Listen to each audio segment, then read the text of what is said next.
Hey, Big Blue Banter listener, would you like an extra $500? That's a lot of cash. Go to bluewirepods.com/survey and complete the Blue Wire audience survey about you and your podcast listening habits for a chance to win a $500 gift card. This survey will help create a better advertising experience for audiences and, in turn, help this show. That's bluewirepods.com/survey, where all you have to do is answer some simple questions for a chance to win $500. Make sure to read the full terms and disclaimer, plus complete the survey for a chance to win. bluewirepods.com/survey. The link is also in the show notes of this episode. Welcome back. It's the Big Blue Banter, New York Giants football podcast. I'm Dan Schneider, joined as always my co-host Nick Velato, wearing my Monday shirt today, not just because it's a Monday. Anyone who graduated from Madison, Wisconsin, I hope you know what Mondays is. The strongest drink in the game, it would be, you would go to that bar, Nick, and they would pour you. You would ask for, let's say, a vodka soda. You would get a full pour of vodka with a spritz, a splash of whatever your chaser was. That was every drink they ever served at that bar. Drink responsibly. Please binge responsibly. It's a funny tagline. And the funny side story that I've mentioned on this podcast before, but some newcomers might not know. I worked as a bouncer at this bar. I went to college. You knew this, right? Yeah, you told me. I worked as a bouncer at this bar. The stories I have from that are unbelievably epic. Arguably the smallest bouncer in the history of the bouncing game. No idea why I did this, but I wanted a job. I needed a job. My friend Alex, who's 6'4", was a bouncer, got too drunk, noticeably, wasn't showing up for work. One day he's like, I can't go to work today. I can't make it out. Take this shirt. And they knew me at the bar because this was our regular bar, Nick. But he's like, take this shirt and see what happens. And the guy gave me a shot. And I was a bouncer for 2 years. Hilarious. 2 years. Okay. Yeah, I needed money in college bad. Like I had no money back then. So I needed to do whatever I can, scrape and scrap for cash. And I found it fun to be a bouncer for a lot of reasons. But anyway, let's get to the Giants football. And I want to start with Shane Bowen. And I want to start with this Giants game plan. We chastised the Giants game plan last week. We took some heat for it. But I don't think anything you could say this week. I think anything you would say, anyone who would evaluate this week on tape would say the total opposite. And we'll get to the tape, but it's not just the tape. You could listen to Deshaun Watson in his post-game interview. And shout out again to Giants fan in Charlotte. He posted this, and that's where I saw it.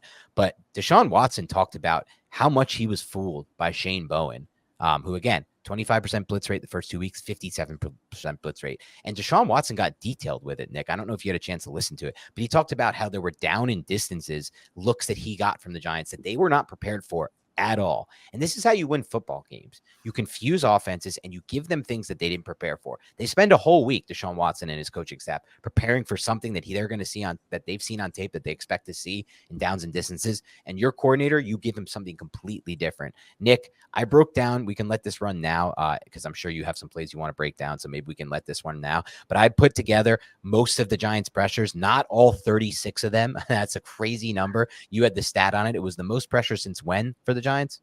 Yeah, Dan, the Giants had 36 pressures, as you said. That is the most pressures the New York Giants have ever had since Pro Football Focus started calculating pressures, which is nuts, dude. They had 35 twice. I went through and I looked through every single freaking game. 36 pressures is insane. That's an insane amount of pressures, and the Giants were able to get after it, and we'll go over exactly why here in a little bit. But if you're watching on YouTube, you can see most of those pressures are up on the screen right now.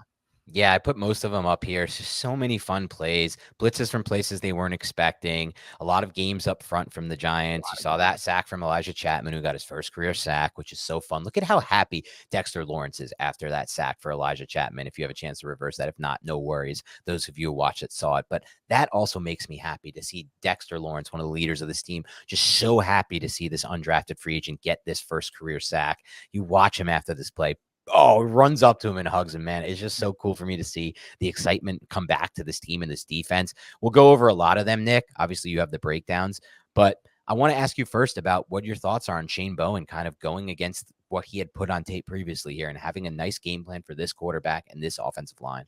Loved it, man. What was it? 57% blitz rate, 55% pressure rate. The Giants got 7 sacks when they blitzed, 8 total sacks, and Watson was 8 of 18 for 92 yards against the blitz.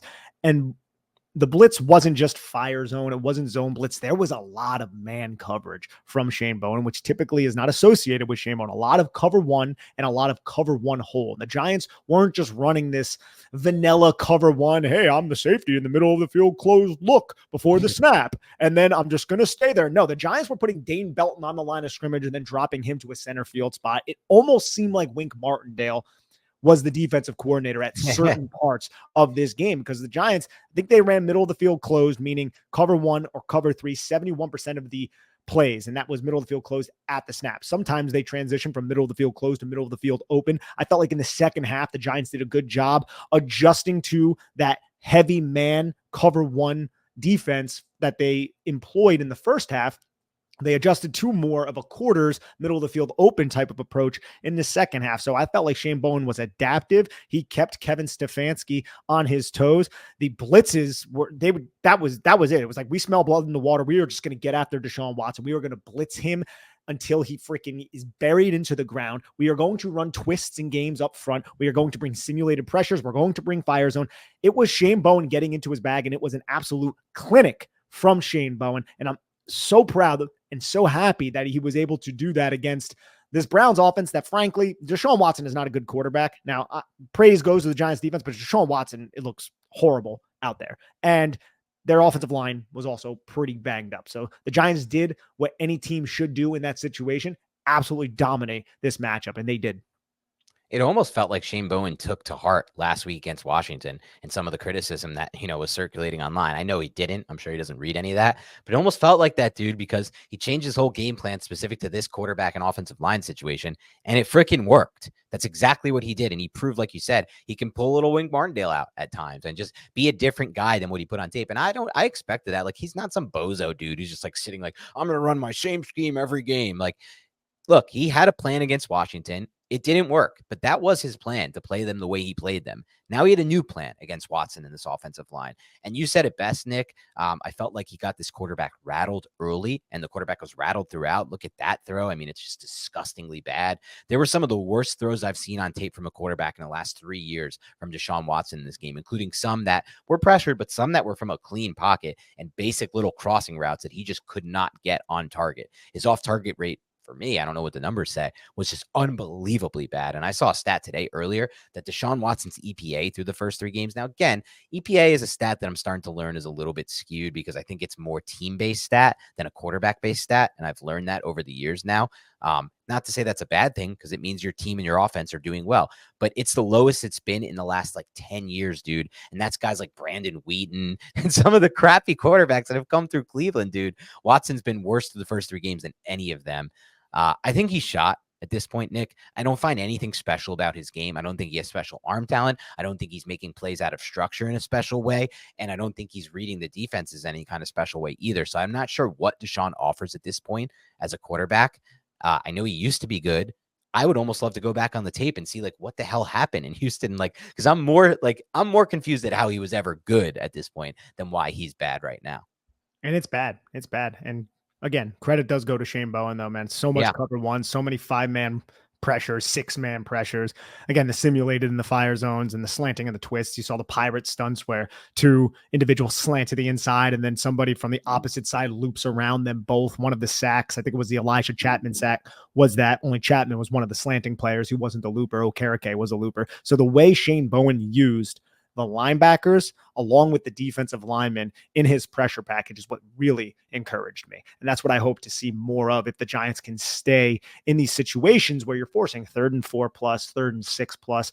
You saw more Dane Belton in this game. I think he played 17 snaps. Right. Dane Belton played 17 snaps total in the previous 2 games. And that's because the Giants were up and they were able to employ their nickel, big nickel, dime type of packages where Dane Belton's going to come out onto the field and play a little bit more. And I feel like Belton is a player that it seems like Shane Bowen trusts to handle difficult coverage assignments where he can use his range, where he is close to the line of scrimmage and he is bailing to a deep responsibility, like Wink Martindale, as I said previously. And I didn't expect to see that from Shane Bowen. So it seems like they trust Belton to execute those assignments. And maybe those are the types of coverages that Deshaun Watson was referencing. And I know he Yeah. mentioned in that long breakdown that he gave the media, the cover one hole. Cover one hole is man coverage across the board. You're going to have a single high safety, and you're going to have a hole player. You're going to have that rat in the hole. And the Giants, that rat in the hole sometimes was a safety. That rat in the hole was sometimes a linebacker. The Giants changed up their way to employ different coverages. And that, I think, just absolutely messed with Deshaun Watson. It was one of the reasons why he was holding on to the football so long. It was one of the reasons why the Giants were able to get 36 pressures, the most ever for the New York Giants in a single game. Yeah, man, it's awesome. I mean, this was fantastic. This is what we dreamed of when we talked about in the offseason of like, can you dominate so much in the trenches that you can take over a game? Which is essentially what this Giants defensive line did, because they limited everything in the run game. That was the first part of this whole plan. Like, let's stop the run game. Let's make sure they're one-dimensional. And once they got them one-dimensional, it wasn't like, let's lean back, let's drop back and try to let's see what happens. It was, we're dictating to them. We're moving forward and we'll deal with the consequences of us leaving some one-on-ones on the outside, because there are no consequences unless the quarterback is good enough to get the ball out on time and understand where to go with the football. And I got to be honest with you, dude, that's what I thought would happen against Jaden. It's not going to work against every quarterback. Dak Prescott, I don't think you can run this kind of game plan against. We'll see if I'm wrong. Brock Purdy was a classic example last year. Wink tried to blitz him at a crazy rate and Purdy ate it up. Some quarterbacks are going to eat this style up. But like when you get to guys like Deshaun and this type of offensive line, and that should have been the case, I thought, with Jaden Washington, but maybe there'll be other matchups coming up for the Giants where they'll have similar situations, Nick. This is the game plan, dude. Like, let it rip, blitz a lot, and deal with the consequences. That's what I want, at least. So you would have loved Wink Martindale. Yeah, but just move. Yeah. I just like the idea, dude, of a defense moving forward always and going at them, because I think it's so hard to connect on these deep passes. It requires so much. Like, I'm willing to take the chances rather than just sit back and off and like let them pick up short gains. A better quarterback would have been able to make them picks. They weren't able to run the football. And it's funny because the Giants' offensive game plan, as we discussed on the previous podcast, was attack the Browns' aggressive nature. And their defensive game plan was use an aggressive nature to attack Deshaun Watson.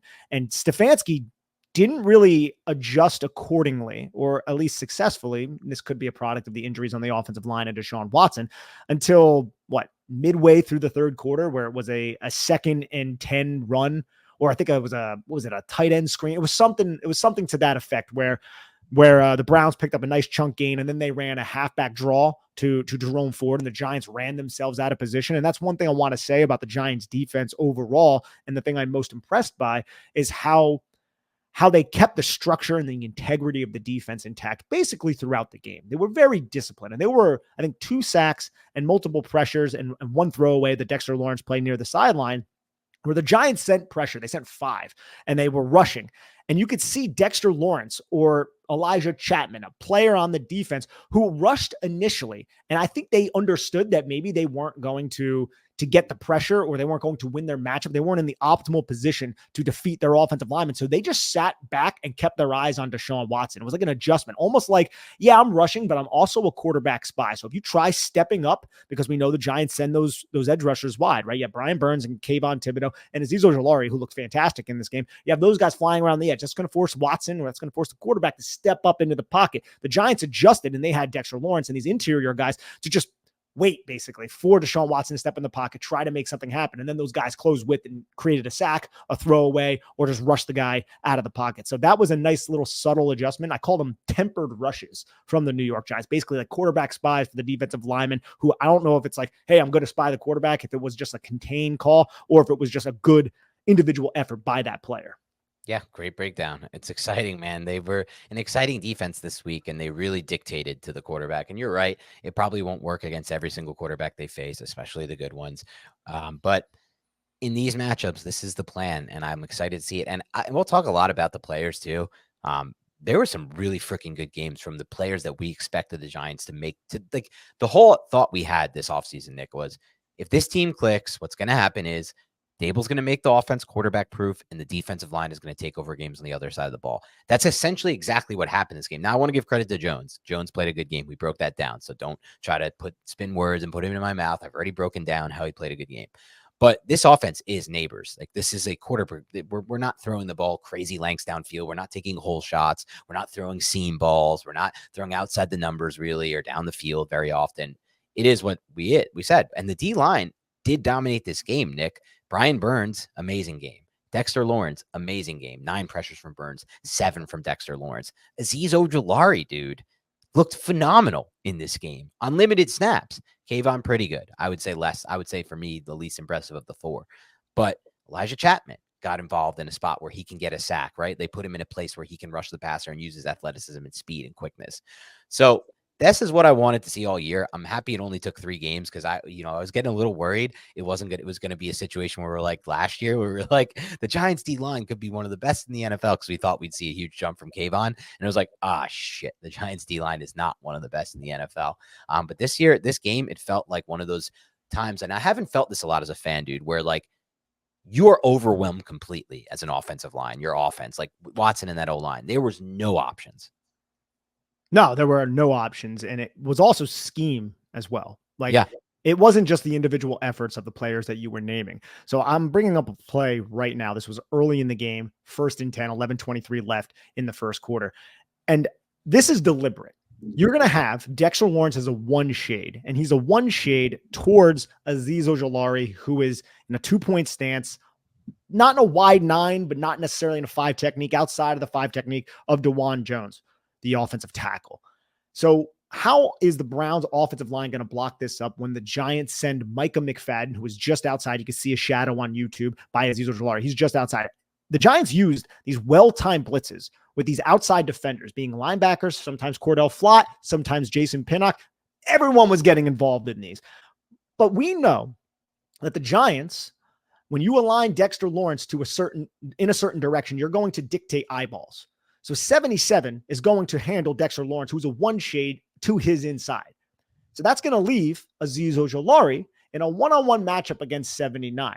And the Browns' protection is like, hey, we're blocked up. We got Azeez Ojulari. There's no other immediate threats in that area. But the Giants knew that the Browns were going to slide in this direction towards Kayvon or towards Burns. So they used Azeez Ojulari as that 3rd rusher to not draw a lot of eyeballs towards him.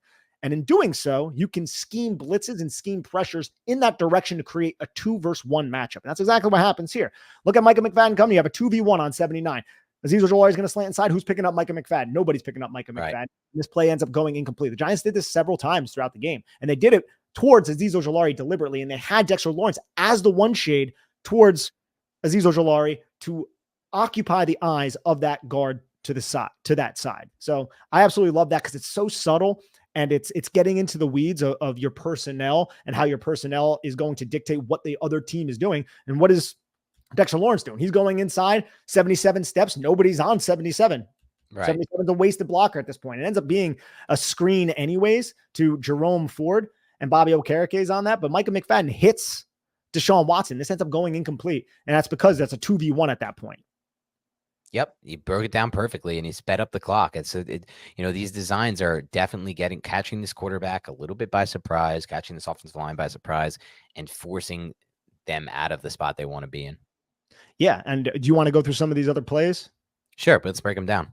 Yeah, so this was right after the fumble. This is the touchdown pass to Amari Cooper over Deonte Banks. And look, Deonte Banks, even in college, he wasn't great at getting his head turned. That was a knock that we had on him. He's a great man coverage player, very athletic. I think he's good in coverage. I think he's better in zone coverage than he gets credit for. Here, this is elite coverage by Deonte Banks, but it's a perfect throw from Deshaun Watson and an amazing catch by Amari Cooper. A rare moment of elite play by Deshaun Watson. A rare moment of elite play for sure. And this is just what a terrible start for the New York Giants. Look at where this ball is placed and how he's able to get crazy. Amari Cooper had 2 or 3 catches like this in the game. I know. Too. Yeah, this wasn't a great look for Banks, but even there's part of me that's not even though. I feel like that coverage was pretty damn good. Yeah. A part of me is like, man, in general, it's just kind of Amari Cooper being Amari Cooper at his height. And Deshaun putting the ball in the literal perfect spot here. He had a horrible game, Deshaun, but this is a crazy throw. Look at the window he puts this in. Yeah, it's fantastic. Holds that safety too. That's why I was like, oh man, it's going to be such a long game. I thought we were, I don't want to use that word. I thought we were in a lot of trouble after this first play. I was like, oh my God, the season is going to be worse than I even could have imagined. Yeah. And you can see Burns getting chipped. He has a tight end over top of him. So he has to work through that. And then he has DeJuan Jones, and then he gets chipped by the running back. And you can see KT beats Jedrick Wills just a little bit too late, tries to break the wrist, and then he wins high side and delivers a freaking shot on Deshaun Watson. But again, the throw is too perfect. and it ends up going for 6. And then this next play is the one that we just broke down. Sure. And the Giants had a couple plays like the one that you're watching right now, where they were able to scheme 2 versus 1 because how active those second level defenders were for the Giants. And here's another pressure where the Giants get home. I mean, there's so many just blitzes, Dan, where the Giants end up getting home. This is a 3rd and 7 play. Good. And you can see, look at Dane Belton. Dane Belton is a second level defender. He's right in front of Jason, or right behind Jason Pinnock. It looks like, what would you say this defense is? You know, this looks like cover 3, something to that effect, middle of the field close, maybe man coverage. But that safety is going to drop down. Tyler Nubin drops down to the drag route from the number 2 eligible receiver to the boundary side, and Dane Belton takes the single high, and it ends up being cover 1 across the board, but they do it from a different location. And then they bring Bobby Okereke to handle the running back, and the Giants green dogged so much, and you have a 5-man rush with twists. And this ends up being the sack by Dexter Lawrence, which we'll see exactly. The motion man, Pinnock. He's in motion before the snap with the receiver, and he ends up blitzing. Yeah, and he ends up blitzing, exactly. And it's so cool. It's not accounted for, and that's because Tyler Nubin ends up coming down, handling that number 2. It's like whoever's going to go in, Tyler Nubin's going to get him. Whoever goes out or stays out is going to be the assignment of the defender who is outside the numbers, and then Belton takes the single high. Everybody else is accounted for. Giants also did Sorry, go ahead. No, you go ahead. You don't see it on this play, but the Giants did a great job green dogging all throughout this game. And there's probably a play in this breakdown where you could see what I'm talking about. Green dogging is when you go on a blitz when your assignment stays in pass protection. Because throughout the game, when Watson was getting his ass kicked, the Browns tried to adjust, 6, 7, 8-man protection sometimes, and it didn't even matter. And Okereke or McFadden, if they saw their running back staying in protection, they would just full on just go right through that player and attempt to get a sack on Deshaun Watson. But on this play, dude, you have Dexter Lawrence has that 3 technique, Kayvon Thibodeaux wide. Kayvon Thibodeaux is going to loop underneath Dexter Lawrence. Dexter Lawrence going to go into the B gap.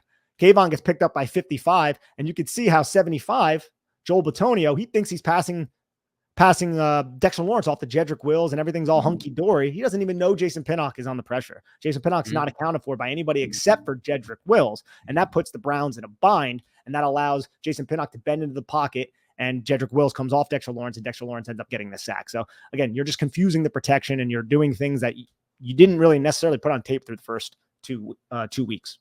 Pinnock has 3 sacks this year, which is wild. It's nuts, man. It is nuts, and it's exciting. I think, this was such a good step. Now, I will say this, the play we broke down earlier, or it might even been this play. It was this play. That's the type of stuff I can see a different kind of quarterback beating them on, like when they're buzzing down the safety to take the 2 and then just gets the ball out fast to that guy. And then 1 missed tackle, and we're talking about like a really bad play for the defense. I agree. But again, you got to know your matchup. This is Deshaun Watson, and this is the Browns right now, the passing game with Deshaun Watson. You can take these risks against him, and I hope the Giants are like this in all their matchups against certain kind of quarterbacks. And quite frankly, dude, we'll see if they're healthy with Devontae and A.J. Brown, but I'd like to play this aggressively against Jalen Hurts too, and I think a lot of teams have played this aggressively against Hurts, which is why Hurts has struggled for the last 12 to 15 games. Yeah, we'll have to wait and see. Look at the hold on Dexter Lawrence too. Oh, there were so many holds. When you see a tape like this where it's this kind of pressure all game, you see so many uncalled holds. So many cross dog blitz between the linebackers, and they're isolating 77. And Deonta Foreman does enough to get Micah McFadden, but Micah McFadden still gets in on the blitz. Nubin buzzes down, like you said. KT deals with the tight end. You have the one-on-one there, but Dexter Lawrence dictates himself by going inside, and 77 has a 2v1 with a running back.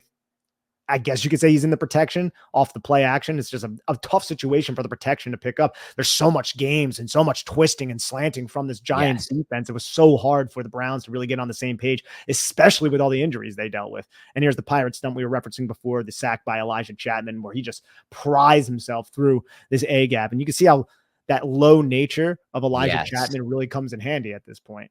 Great point. That's what we talked about, hopefully being an edge for him in the offseason, his low center of gravity. I want to do a quick aside now. We've done an hour and 40 minutes between this and the offensive podcast of really what I would consider elite content. Now, I'm talking about my own content that way, which is very braggadocious and not the best thing to do, not modest, but I don't care. This has been awesome breakdowns. We put out tons of clips out of these 2 podcasts, the offense and the defensive film breakdowns. You're seeing a ton of film. You're seeing unbelievable analysis, especially from Nick. And so do us a favor here, like the podcast, okay? Please. We haven't, and I'm talking about the YouTube video. I didn't ask for it on the offensive show, and I hope that doesn't kill our numbers, Nick, because we need you to do your part, and that's what it just comes down to. When you watch this video, we're going to get thousands of views. We don't get a lot of likes. We need the likes, the comments, and the likes. It's that combo of those two things that boost the YouTube algorithm. And I'll tell you why it's so important for us. If you like this podcast, and I don't mean you enjoy it, I mean, if you click the like button, it takes 1 to 2 seconds of your time. And even if you leave a comment like great show or anything small like that, that's probably another 3 to 6 seconds of your time. Those 9 seconds can go such a long way, because what it does is it puts it up in the YouTube algorithm. And then someone who's never seen our show will watch our show, and we may now have a new subscriber. We may now have a new fan, and that could continue to multiply and multiply and multiply. And that's how you build a show. So we can't do it on our own. We need your help. Please do us this favor and help us. It's for free. That's all we ask. We'll never ask for more. So thank you to anyone who does take the time to do that. Now back to the show. What's up, everybody? It's Jerry Ferrara. I've got a new podcast called Throwbacks with Heisman Trophy winner Matt Leinart, where we will be talking about all things sports, all things pop culture, and all things about our lives. From football locker rooms to Hollywood green rooms, we've got you covered. We're your weekly destination for the games you want to hear about and the stories you won't forget. Listen to Throwbacks on Apple Podcasts or Spotify with new episodes every Thursday. What's up, big Blue Banter listeners? I love a great deal as much as the next guy, but I'm not going to crawl through a bed of hot coals just to save a few bucks. It has to be easy. No hoops, no BS. So when Mint Mobile said it was easy to get wireless for $15 a month with the purchase of a 3-month plan, I called them on it.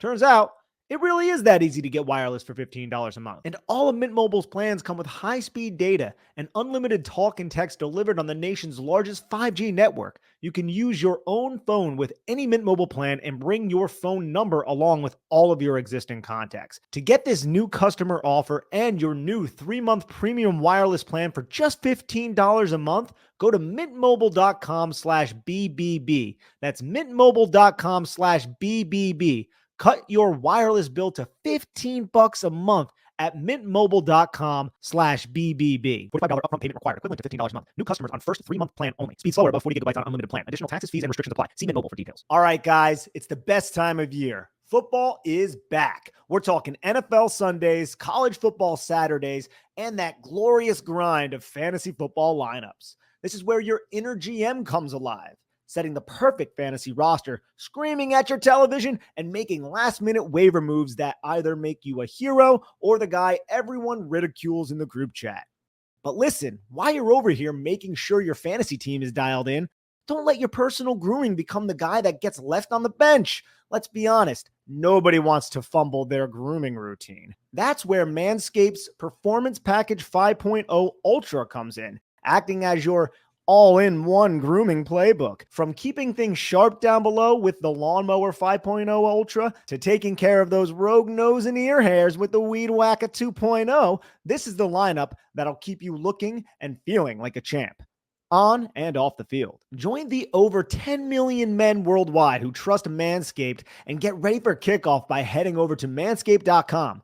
Use the code BIGBLUE for 20% off plus free shipping. Trust me, you'll be drafting the real MVP of the grooming season. This is an excellent deal for you and your little friends down there. Get 20% off plus free shipping with the code BIGBLUE at manscaped.com. That's 20% off plus free shipping with the code BIGBLUE at manscaped.com. Stay on top of your grooming game and be ready for anything the season throws your way. I absolutely love that, Dan. Thank you so much.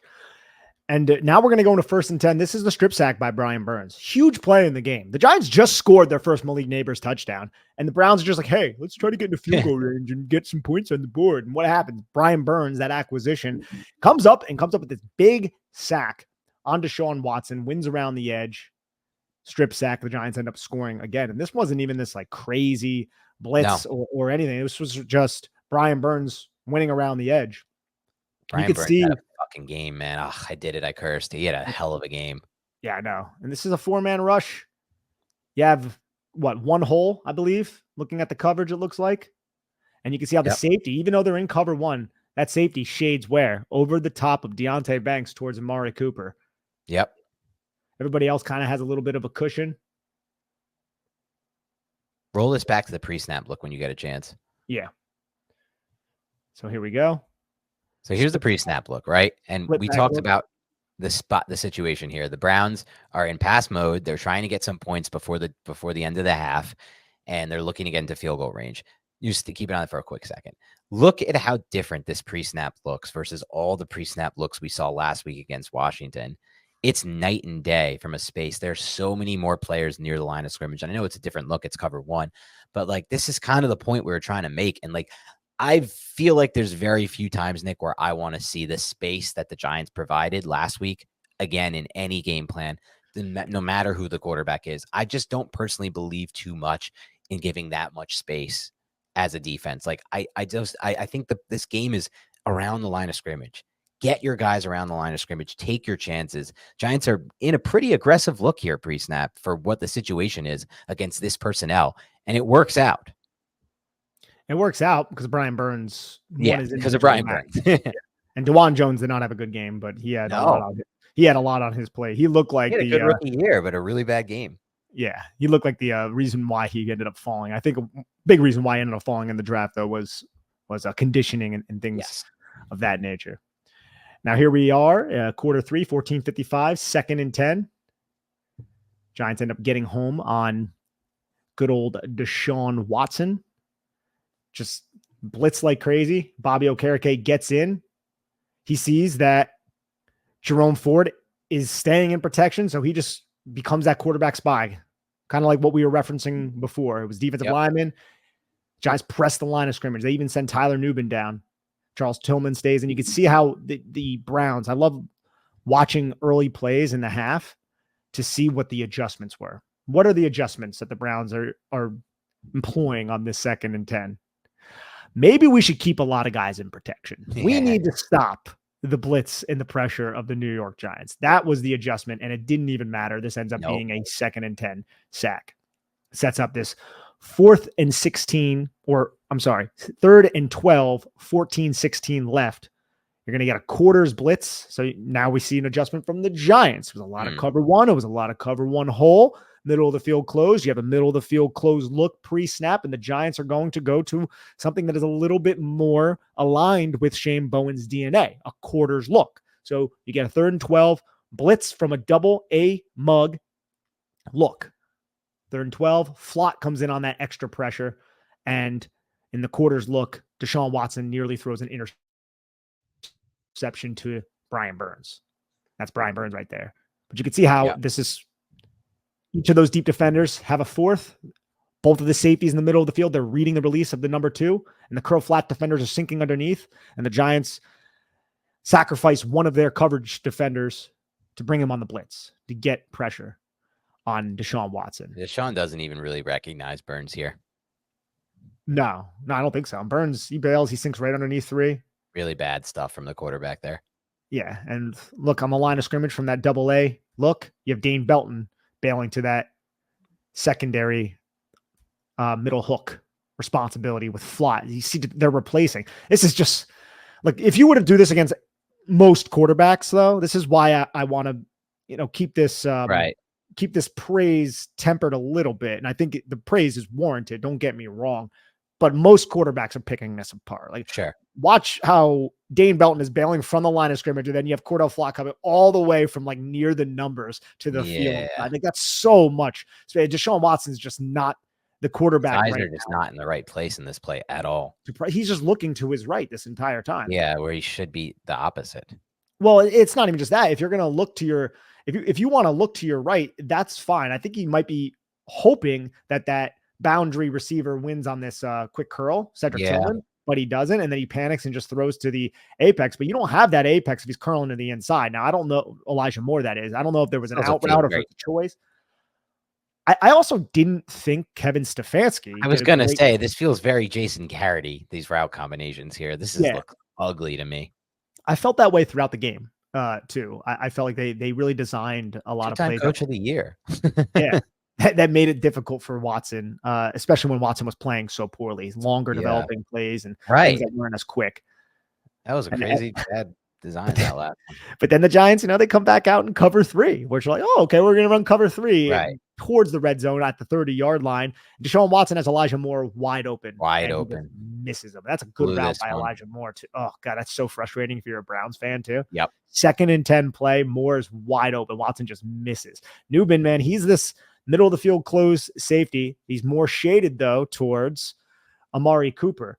And Deshaun Watson tells Newman where he's going with this football, and you could see it on the end zone copy. But Newman, it takes him a little bit to get over to this seam ball, and it's wide open, man. You don't get much more open than that. Watson just misses it on the 2nd and 10. There were a lot of these wildly off-target throws from the quarterback in this game. I put a couple up on Twitter. Just the ball placement was really bad for Watson in this game. Yeah, I mean, look at Watson's. Can't even blame this on the pressure. Yeah, no. If you watch Watson's head too, he catches the ball, looks at the safety, sees that he's on that hash, and his eyes the entire time he hits the back foot, his eyes are still locked on Elijah Moore. This should be really a much easier throw than he makes it. Yeah, and then this ends up being a sack I have up here, but we also had the this is the Ojulari sack. But on the next play, I didn't include it here, I guess. The next play was a wide open drag route that Watson missed to Elijah Moore. Yep. I believe it was. And it's just like, geez, man. That was the play I put on Twitter. That was crazy. This is the Jason Pinnock sack that we're running through at the moment. Pinnock blitzes 3rd and 10, 11:33 left in the third quarter. You have Kayvon Thibodeaux, who slants inside, like another pirate type of stunt. It doesn't really look like the A-gap defender towards that side is slanting, but they both penetrate their respective gaps, and Kayvon Thibodeaux loops all the way around that, and he matches Deshaun Watson. You see how he matched him, and that forces Deshaun Watson to bounce back to the left side where Pinnock is able to grab his hip and wrap him up. Jason Pinnock, 3 sacks on the season. Crazy. Yeah, I know, man. He's putting together some sack numbers, but just really fun watching this Giants defense in this game. They really looked like we expected them to look. No, exactly. Kayvon does a really good job winning high side against Dewan Jones here. And then Ojulari cleans up this sack. 1st and 10, quarter 3, 7:25 left. You have the 2nd and 15. Simmons comes on the blitz. This is a blindside blitz, a la what we saw against the Giants frequently, but he misses the play. Watson rolls out. Still nowhere to go. Still nowhere to go. You can see how excited or pissed Simmons is.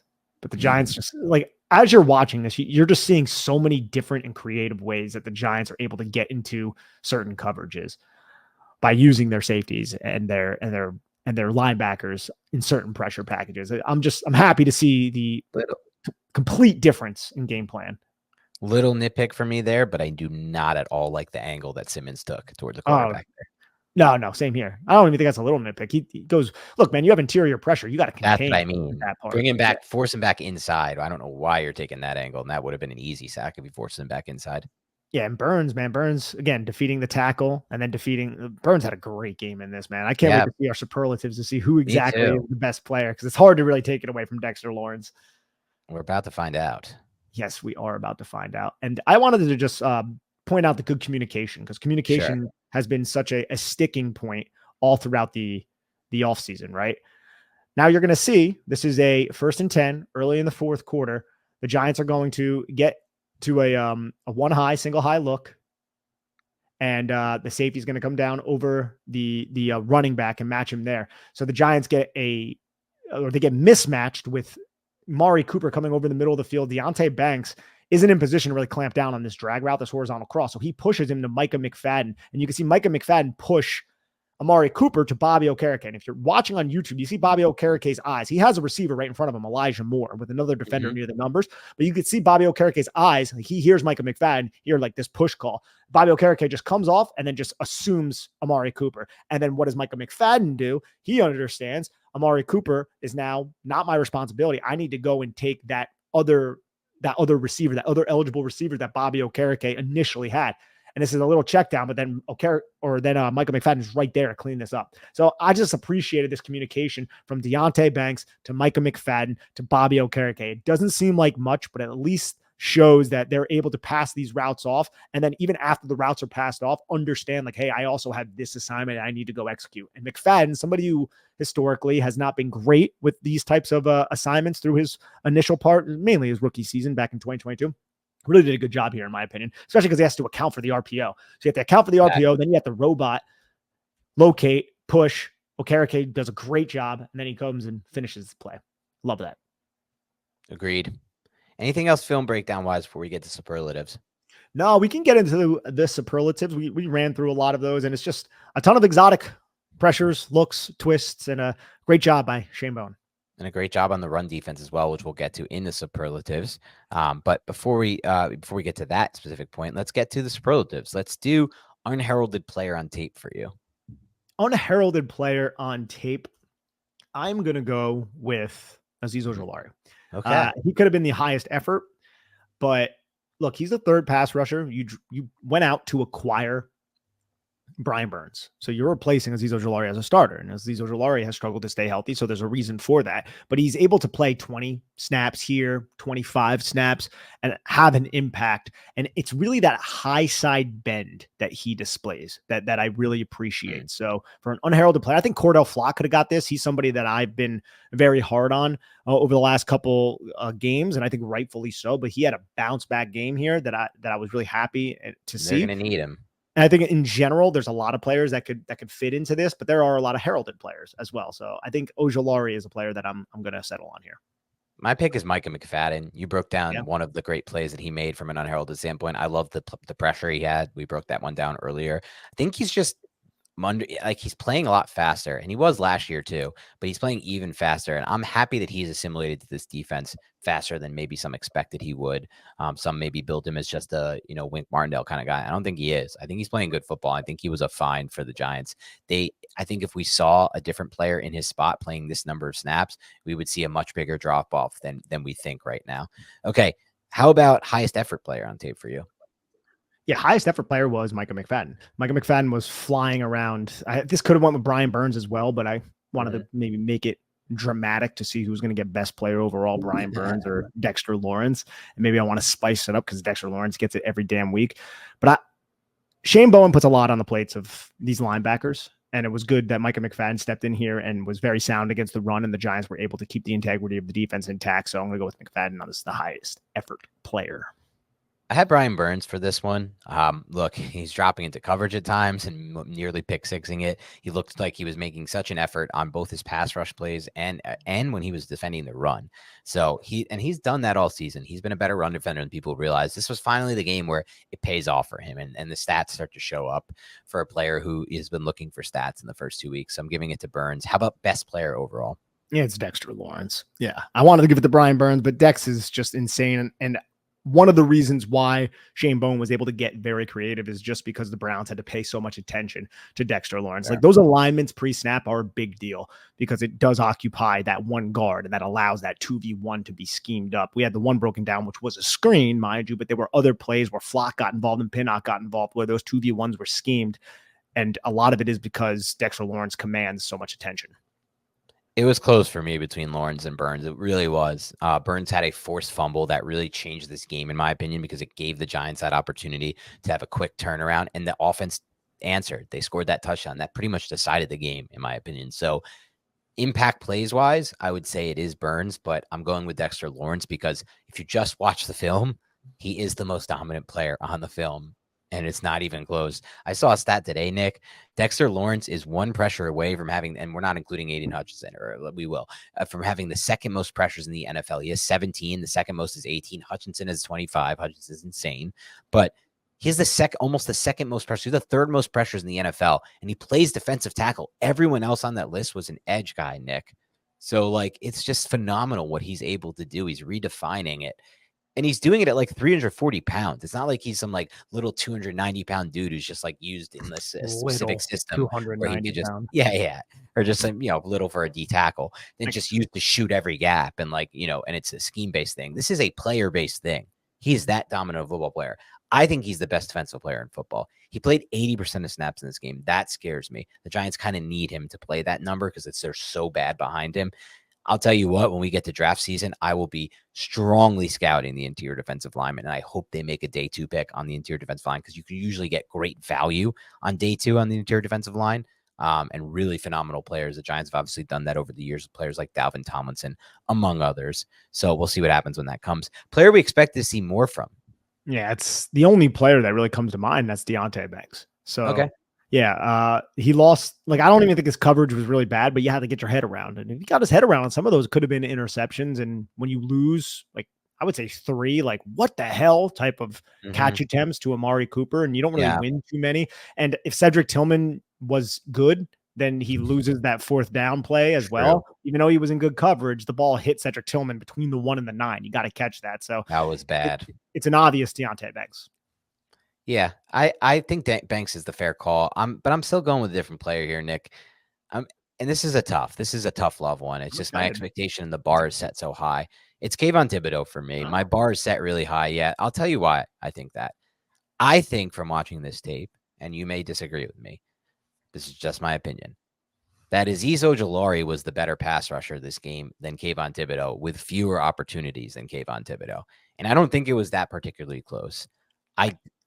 You would disagree with that, and that's fine. No, I wouldn't. Okay. I kind of think you can make an argument if Azeez Ojulari could stay damn healthy, he might be a better overall pass rusher than Kayvon Thibodeaux. But that to me is a problem. So I don't want to draft someone at 7 overall or 5 overall. I mean, where he's not an elite pass rusher. Like, he does other things well, which I'm not even sold he does all this other stuff well besides backside pursuit. Like, he's not this amazing guy at the point of attack, though he did have a great play on that 3rd and 1. He had a really good player, the 4th and 1, whatever it was, the Browns ran, giving credit for where it's due. I just have very high expectations for Kayvon and what he was supposed to be or what he could be. And I just watched this tape and I'm like, well, I see the one move, like he's got the one move that seems to work for him, but it's like outside of that, there doesn't seem to be too much. And he doesn't have amazing edge bend like Ojulari has, or like Burns has. So I don't know, man. I'm expecting at some point him to take this huge jump, and I'm just not so sure I'm going to see it. Not at this point, at least. So we'll see. That's just the player for me that came to mind because I got to juxtapose it against Azeez. And maybe you're right. I'm supposed to adjust my expectations, which is fine. Maybe that's what I'll do, Nick, and I'll have a different expectation moving forward. But as of now, I expect Kayvon to be a much better player than Ojulari. He was drafted to be a better player than Ojulari. No, hey, man, I'm not disagreeing with you on that front.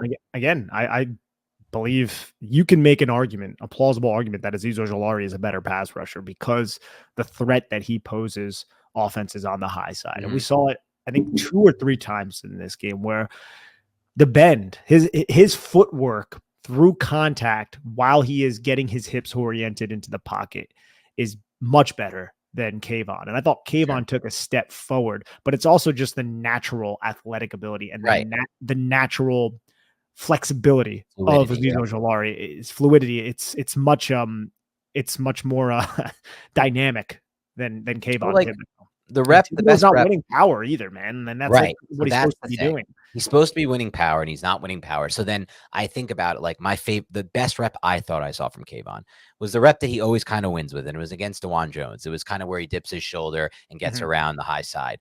But like that rep, I've seen good offensive tackles or offensive tackles playing good games, I should say, take that shit away really easily. And so it's like, what else do we got going for us if he's not going to win with power?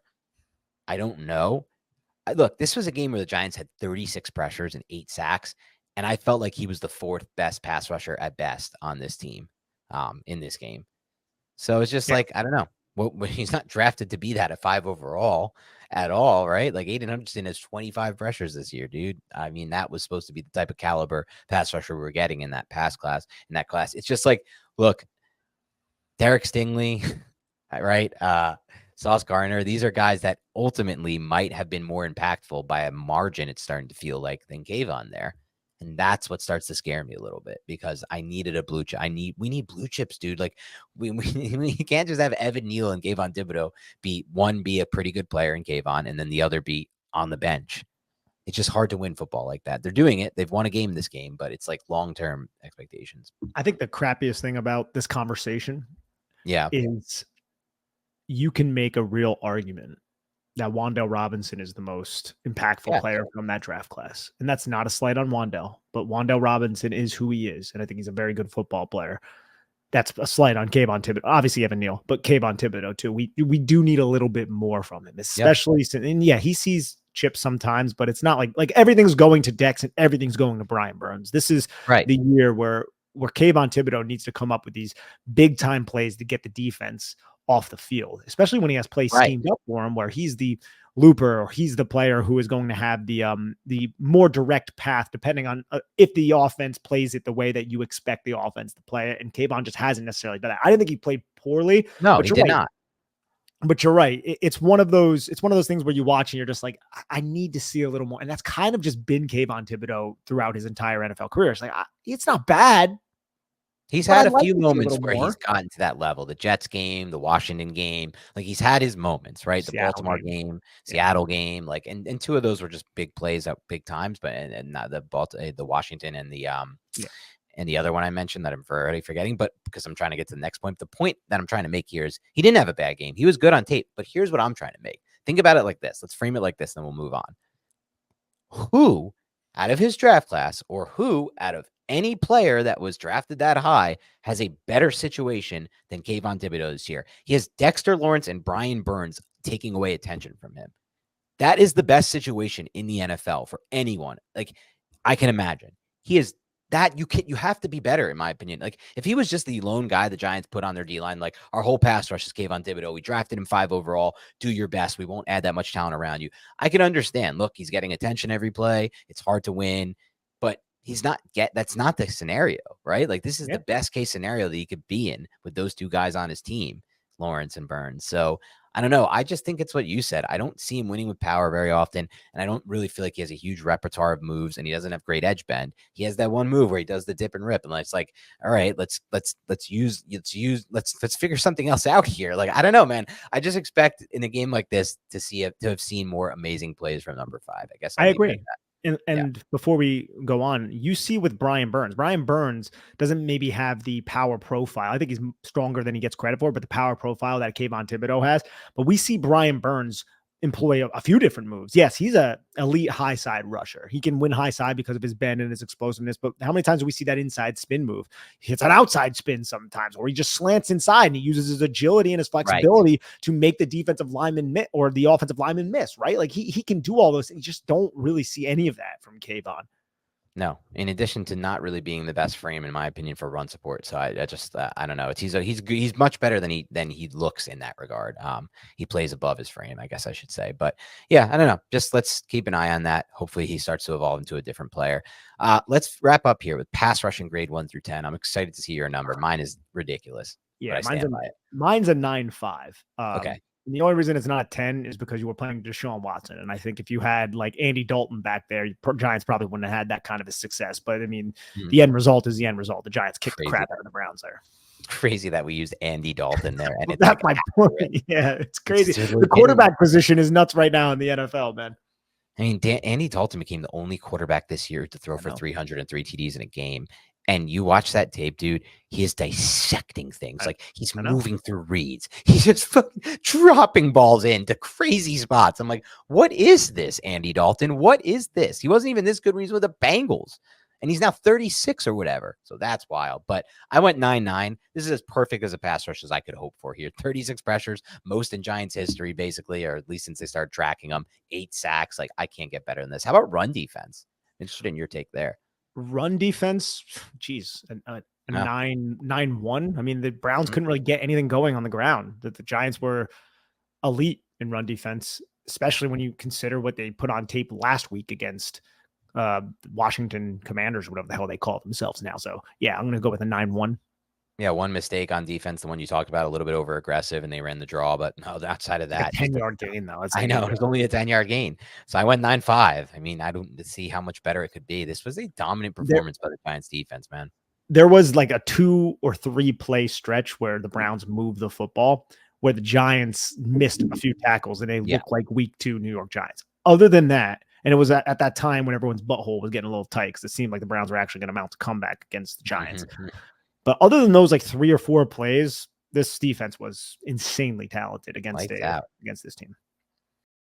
Lights out is right. Fun to watch, really was. Hopefully this is a sign of things to come, Nick. It's going to be so much better for us and you listening and everyone in our families if they can beat the Cowboys this week. It just changes so much, man. If they lose, it's 1-3, and we're pretty much where we were. If they win 2-2 with the division looking the way it is, to me, Philly looks pretty vulnerable.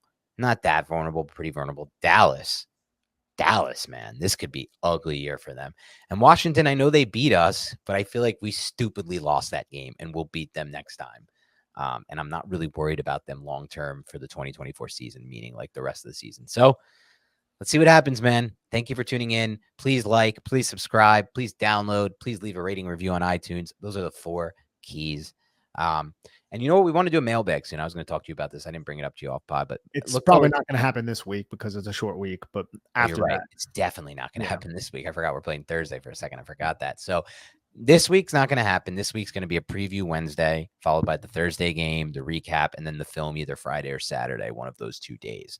So now look for a mailbag the week after that. That will be a perfect time. We'll have the extended time, no game on Sunday, probably a Monday show is what we're looking at. So maybe do that live. I don't know, but keep it locked and loaded. Have a great rest of your week, and we'll talk to you soon.